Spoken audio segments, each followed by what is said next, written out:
কান্ডা দইরাই না বাইতুল মোকরাম ঢুকায়া বাহাস করো মহিলা তোমরা থাকবা দেশে না আমরা থাকব। তো তুমি নবীর হাজির নাজির মানো না, আমরা তো নবী আল্লাহ প্রদত্ত ক্ষমতা বলে হাজির নাজির হইতে পারে। তোমার চোখে লাগাইছো আবু জাহেলের চশমা, আর ওই ওই জালালউদ্দিন সুয়ুতী রহমাতুল্লাহ কিতাবের নাম শরহে সুদূর না দেখা দিলে কান কাটতে পালাই দিন। জালালউদ্দিন সুয়ুতী রহমাতুল্লাহকে আমি 75 বার নবীর দেখছি শরীর আমার সামনে দাঁড়ায় দিয়েছে। ওনার চোখের মধ্যে লাগাইছে আবু বকরের চশমা, তোমার চোখে লাগাইছো আবু জাহেলের চশমা। তো তুমি আবু জাহেলের চশমা লাগায়া নবীরে দেখবা কেমনে? আর এই ফুলাফান তো ওই সমস্ত টিকটক মৌলবীদের খপ্পরে পড়ছে, সারা দিন তারা মোবাইল ডালে ফিরায় ব্যাটারি নষ্ট করে লাইছ। এই ব্যাটারি নষ্ট হয়ে গেছে। কিরে, এই ব্যাটারি দিয়ে নবী দেখার সুযোগ ছিল, কথা কন ঠিক না বেটে? ছিল কি ছিল না? আমরা সে পাওয়ার হারাই ফেলাইছি, পাওয়ার হারাইছি। এই জন্য আল্লাহ পাক কারো চেহারার দিকে তাকায় না, আল্লাহ পাক তাকায় মানুষের অন্তরের দিকে। যার অন্তর ঠিক তার সব ঠিক। অন্তর যদি ঠিক থাকে কবরে গেলে লাশ পচত না, কবরে গেলে লাশ পচবে। আর অন্তর যদি ঠিক না থাকে কবরে যাওয়ার পর বাস পচার আগে লাশ পচে যাবে। তাহলে আপনারা জবান করলে কোন অন্তরের খবর জানে কে? আল্লাহ। পচা বীজ মাটিতে লাগাইলে গাছ ওঠে না, পচা বীজ মাটিতে লাগাইলে গাছ ওঠে না। ইন্নাকা লা তাজনি মিনাশ শাউকিল ইনাব, আঙ্গুরের গাছ থেকে কাঁঠালের আশা করা যায়। তো ঠিক এভাবে দুনিয়ার জমিনে চইল্লা আল্লাহর সঙ্গে শরীক কইরা, দুনিয়ার জমিনে চইল্লা নবীর সঙ্গে বিয়াদবি কইরা, দুনিয়ার জমিনে চইল্লা অলির বিরুদ্ধে কথা কইয়া, দুনিয়ার জমিনে চইল্লা মা বাপের বুকে লাথি মাইরা মাটির নিচে যাইয়া জান্নাতের বিছানা পাওয়া যাবে না। তো মাটির নিচে যাইয়া যদি জান্নাতের গালিচা পাইতে চান, দুনিয়ার থাইকা ইবাদত করতে হইব, নবীর মহব্বত করতে হইব, আউলিয়া কেরামের সোহবতে যাইতে হইব, মা বাপের খেদমত করতে হইব। আর জমিনে চইল্লা সুদ খাইয়া, ঘুষ খাইয়া, দুর্নীতি কইরা, মার বুকে লাথি মাইরা, বাপের বুকে লাথি মাইরা, নবীর বিরুদ্ধে কথা বইলা, পাঞ্জাতনের বিরুদ্ধে কথা বইলা, আহলে বাইতের বিরুদ্ধে কথা বইলা মাটির নিচে যাইয়া জান্নাতের গালিচা পাওয়া যাবে না।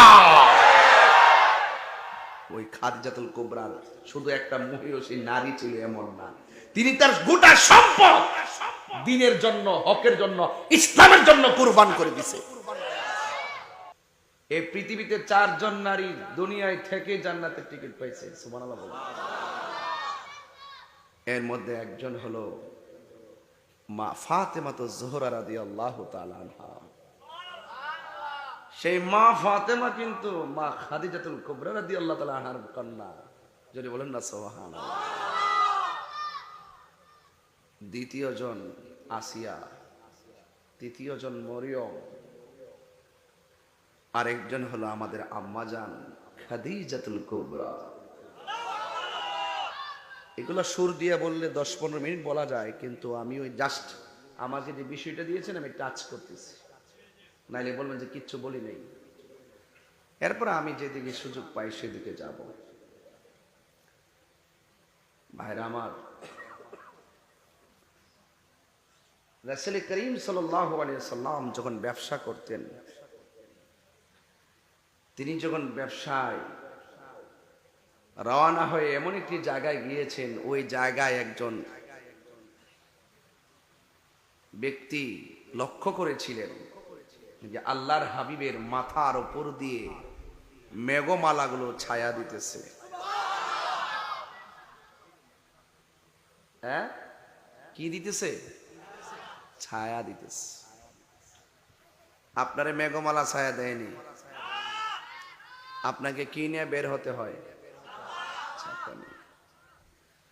আর আল্লাহর হাবিবের মাথার উপর দিয়ে রাসূল যেদিকে যেতেন মেঘমালা সেদিকে যেতেন। রাস্তা দিয়ে দয়াল নবী হতেন চলমান, রাস্তা দিয়ে দয়াল নবী হতেন চলমান, খোদার হুকুম পেয়ে মেঘে, খোদার হুকুম পেয়ে মেঘে ছায়া করত দান। নবীজি ঈমান শুনো তার শান, নবীজি ঈমান শুনো তার শান। সুবহানাল্লাহ বলবেন না ভাইরা আমার? সেই নবী